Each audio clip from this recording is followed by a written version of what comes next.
Hey there, I'm Bob, and this is Costa Doing Business, where faith, finance, family, and freedom aren't just buzzwords, they're cornerstones of everything we do and explore.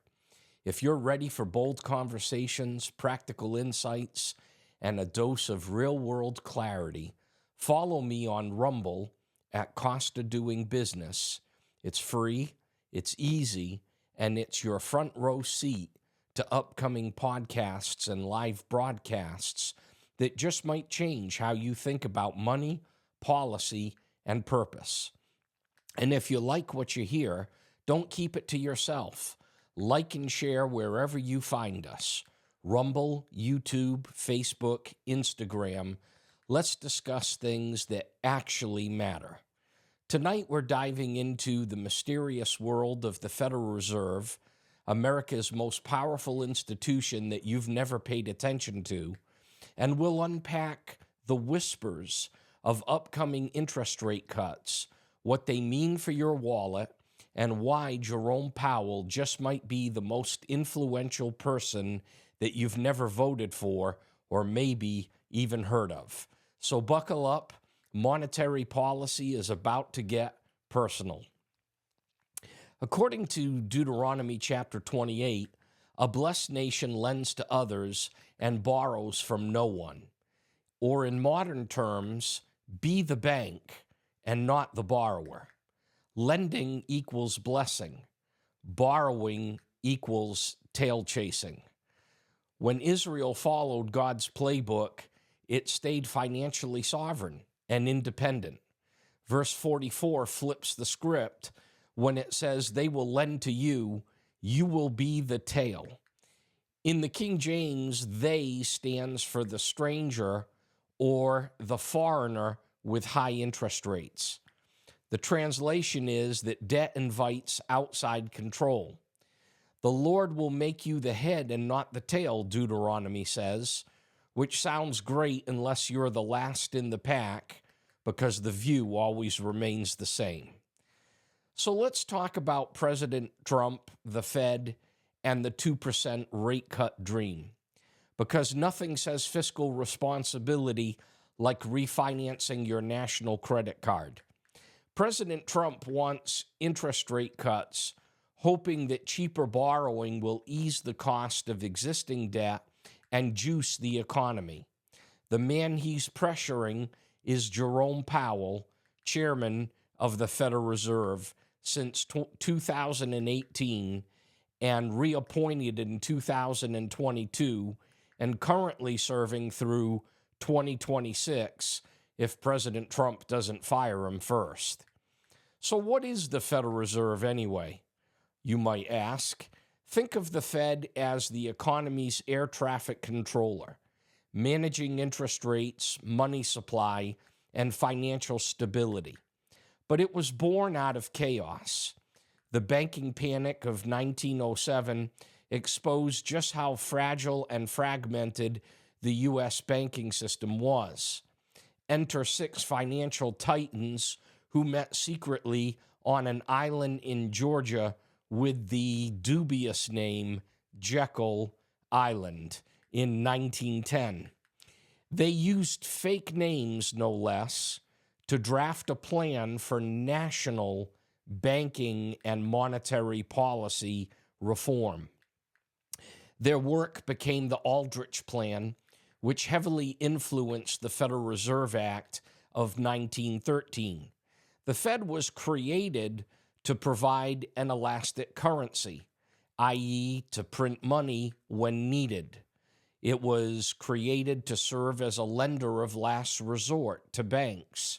It was also created to supervise banks, which had created a crisis just a few years before.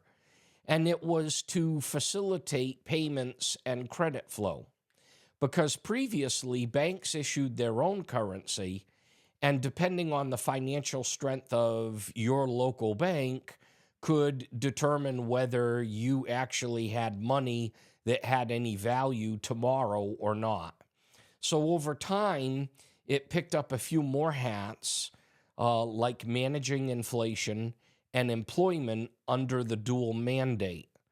No one really gave it these broad powers, but the Fed seemed to be the growing monster from Jekyll Island.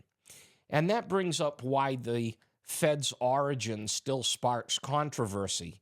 First of all, there was the secrecy of the Jekyll Island meeting.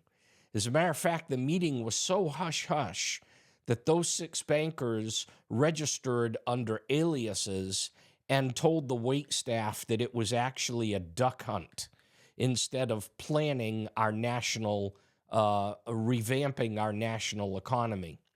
Critics say that it was undemocratic.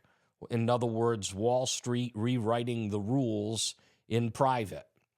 The other reason why the Fed's origin is so controversial is because power concentration and control over money and credit is potentially a threat to free markets and local banking autonomy. A third reason is that there were sovereignty concerns that unelected officials would now influence inflation, interest rates, and employment. That's a lot of power without anyone casting a single vote. And how do you get rid of them if you don't like the job they're doing? Conspiracy-fueled books like The Creature from Jekyll Island, which argued that the Fed is actually a financial cartel in disguise. Economists scoff, but the theory has traction in anti-Fed circles, and I actually have it from pretty highly placed sources that a lot of facts in the book is not able to be disputed. So why should you care about any of this? The Fed sets the tone for everything from mortgage rates to stock valuations. When Powell speaks, the markets listen. And when Trump tweets, Powell winces. And when rates move, your wallet feels it, whether you're refinancing a house, running a business, or just trying to make sense of your savings account. So back to President Trump pressuring Jerome Powell for rate cuts. President Trump would like a 2 to 4% rate drop. I think it's highly unlikely he's going to get 4%, and it's questionable whether he'll get 2%, maybe over time. But what would a 2% rate drop? Let's take the low end of the scale. What would a 2% rate drop actually do? With regard to our national debt, which is basically Uncle Sam's interest tab, a 2% drop in rate would actually give Uncle Sam's interest tab a haircut.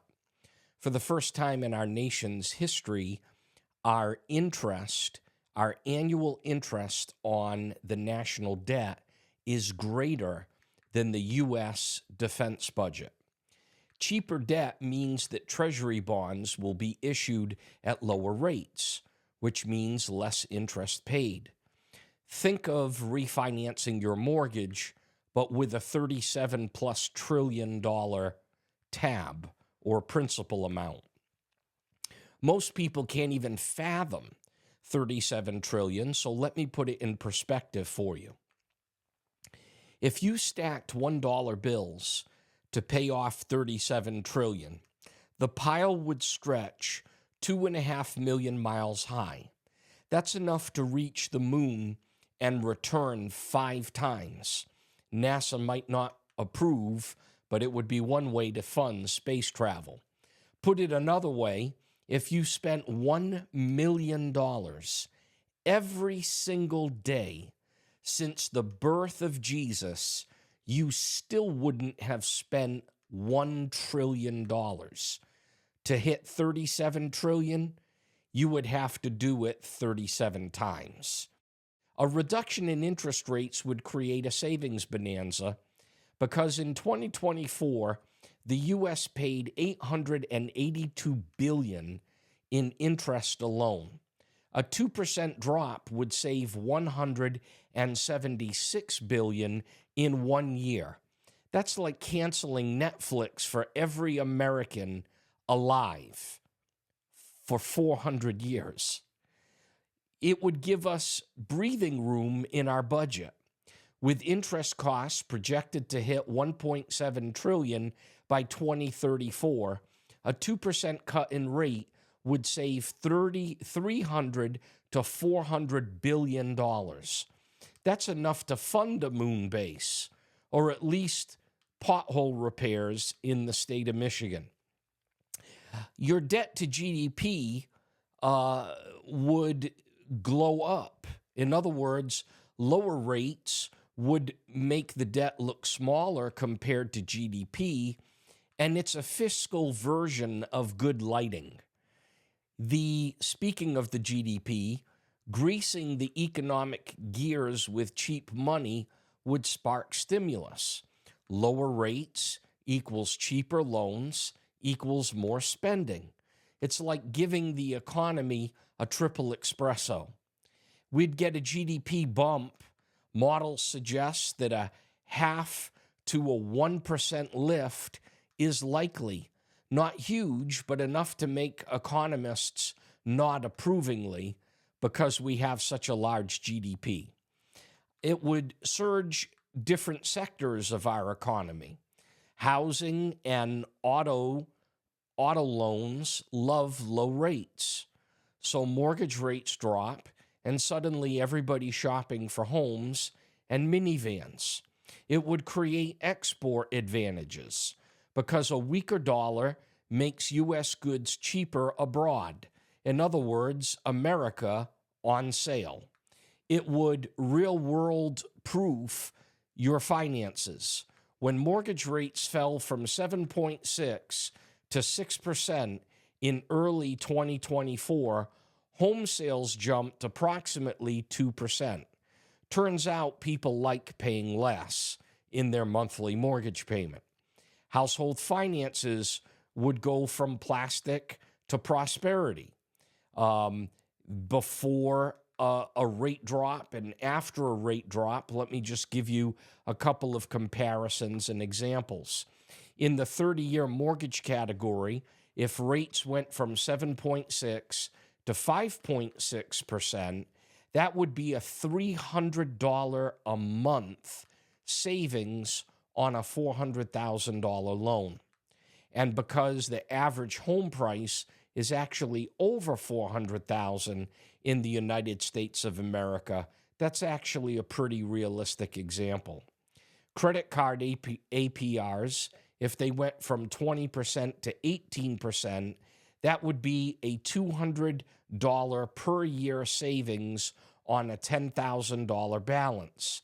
And because most people actually have more than a $10,000 balance, that could save additional interest as well. The savings account yield, conversely, would go down. So a 4.5% CD would probably go down to 2.5%, which would mean $200 less annual interest on every $10,000 saved. However, this would create buying opportunities in the stock market, which I'll explain in just a few minutes. A 5-year auto loan that goes from 6.5% to 4.5% interest would save $1,200 in interest, making the total cost of the automobile $1,200 less. Homeownership would get easier because lower rates would shrink monthly payments. That dream home becomes slightly less dreamy priced. It would create a refi freeze. Millions could save $100 to $400 a month. Cue the mortgage brokers doing cartwheels and pestering you to fill out applications. Even though it would squeeze savers, CD and savings yields would drop, and grandma's retirement fund would get downgraded from cruise to staycation. Again, it would have positive impacts in the stock market. The households may chase higher returns in stocks or real estate because who needs sleep when you have volatility? Bulls love cheap money. It would create a valuation lift because lower treasury yields boost stock valuations. And growth stocks start looking like prom queens again. Different sectors would also win, as has been the case recently. The tech sector loves low rates, just like my wife's cats love cardboard boxes. And dividend stocks suddenly become sexier than bonds because people are getting out of that lower fixed rate and going into the higher dividend paying equities. So low bond yields actually push investors into stocks. It's like musical chairs, just with your investment portfolio. The S&P 500 has posted 10 to 15% gains after past rate cuts. It's not guaranteed, but history tends to rhyme.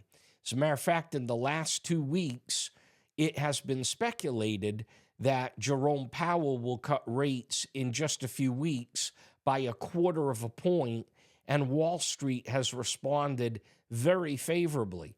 Even today's lower than expected job performance or job creation did not stop the bulls from running on Wall Street because anticipated rate cuts. As a matter of fact, I saw one economist say that the job report increased the likelihood of a rate cut to 96% in September. Retirement portfolios get a little bit tricky on the income side. That's the bond side. But your equities should respond favorably, particularly depending on the sector. So what is the impact of a 2% drop? On bonds, prices rise, yields fall. On 10-year treasuries, the yield falls by 2%. Cash instruments decline sharply. Money markets go from 5% to 3%. But on the equity side, valuations rise. The S&P 500 rises by 10 to 15%, depending on the depth of the rate cut. Dividend stocks become more attractive than bonds because dividend yields of just 4% become more attractive than treasury yields. And there's some pretty good dividend yielding stocks out there right now that are consistently yielding between 6.7 and 7%. That becomes even more attractive in a falling rate environment. So retirees may need to pivot to dividend stocks or intermediate bonds, or maybe start a podcast or become an influencer. Bond funds versus bonds, your funds may gain in price, but long-term returns shrink. Duration matching becomes the new Sudoku. Lower rates justify a tilt towards equities, but don't tilt too hard. You might just spill your coffee. So in the real estate investment trust world, real estate investment trusts are really rate sensitive in a good way, particularly when rates are dropping. Lower borrowing costs means easier expansion, attractive dividends, and a bond alternative with a real estate twist. So what sectors should you be looking to move your cash investments to in the case of a 2% rate drop? Residential real estate is going to be boosted by housing demand. E-commerce, logistics, and the industrial sector is going to be like a gold rush. Mortgage REITs are volatile, but potentially very profitable because REITs often rally after rate peaks, kind of like the real estate's version of a comeback tour. So what happens on the global market? Believe it or not, when the dollar is down, the world is up. So a weaker or cheaper dollar means that foreign earnings look better in US dollar terms, to which American investors say, thank you. Global rate cuts would result because other central banks often follow the Fed's lead. It's like monetary peer pressure, and capital inflows rise when U.S. rates fall. So, ironically, a reduction in rates would create not only expansion in our own investment markets, but even on a global scale. Suddenly, everybody wants a piece. And studies link sub 5% US interest rates to stronger global stock performance because the world loves cheap money too. So even though there are some risks, even though it does create some volatility, if you understand what interest rate reductions do, it's a tremendous boost to our economy, particularly on the stimulation side, because debt is being reduced as far as total cost. Investors get hurt if they stay in cash investments, but could find good opportunities in other sectors.